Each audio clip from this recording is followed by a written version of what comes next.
itatag ang Private Sector Financed Importation Tax Expenditure Subsidy Program ng National Food Authority o NFA. Layunin nitong magbigay ng pagkakataon sa mga pribadong grupo na makapag-import ng bigas. Pero ang malungkot, ilang beses na raw itong naaabuso. GMA News investigates. Napakinabangan nga ba ng mga magsasaka at mga kooperatiba ang programa? Narito ang report ni Sherry Ann Torres.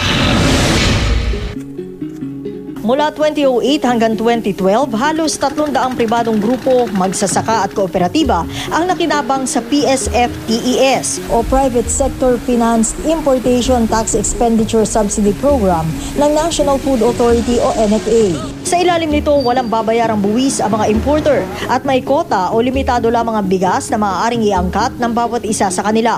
Pinag-aralan ng GMA News Research at Special Assignments Team ang opisyal na listahan ng mga importer na nakinabang sa PSF. Lumalabas, may ilang pare-pareho ang mga contact person, may pare-parehong office address, at ang iba pa, lumalabas na may parehong tao sa likod ng ilang kumpanya. Mahaba man ang listahan ng mga importers, posible na may iilang tao lang sa likod nila.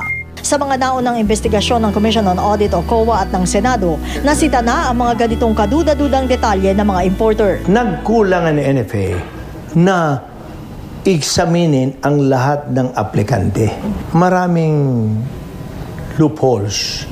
Bakit mo pinayagan ang 10 na sabay-sabay ang opisina at sabay-sabay ang address at sabay-sabay ang lawyer? Sa listahan ng NFA, may isang Sheila Colobong na representative o kinatawan ng Pure Feeds Corporation at Santa Rosa Farm Products noong 2008. Base sa records ng Securities and Exchange Commission o SEC, pareho ang presidente ng Pure Feeds at Santa Rosa Farms. Iisa rin ang address na gamit ng parehong kumpanya. Noong 2008 at 2009, nakapag-angkat ang dalawang kumpanya ng halos 28,000 metriko tonelada ng bigas.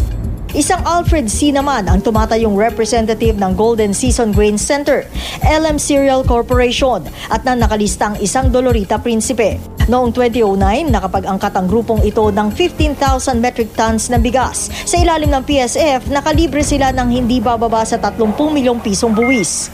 Noong 2008 at 2009, nagsilbi namang kinatawan ng 2 individual at 2 rice mill si Sofia Guzman. Minsan na nasita ng COA si Guzman dahil sa kanyang koneksyon sa may 35 farmers organization mula sa iba't ibang bahagi ng bansa. Ang NFA na siya nagbibigay na accreditation sa mga importer, iimbestigahan daw ang kanilang pagkakaugnay. Yung sinasabi mo na iisa lang ang pangalan o isa lang ang presidente. Tingnan natin yun kasi ako biglang naglaro sa isip ko na baka maraming pera to. Isa lang. Nadiskubre rin ng GMA News na ang ilan sa mga rice importer, automotive parts o electronics ang nakarehistro negosyo o ang iba pang linya na wala namang kinalaman sa agrikultura o bigas. Hanggang ngayon, patuloy namin kinukunan ng pahayag ang mga nabanggit naming importer. Nagagamit pa ulit-ulit yung permit na yon at nakakapagpasok sila ng mas maraming bigas kaysa sa what was permitted. Simula 2011, ipinatupad na NFA ang public bidding, kapalit ng sistemang first-come, first-serve basis. Bawal na ding tumayong kinatawa ng isang individual para sa 2 o higit pang grupo. Patuloy naman daw nire-repaso ng NFA ang mga pamantayan ng PSF, kabilang ang pagsasaayos ng proseso sa application at accreditation ng mga importer. Sherry Ann Torres, GMA News.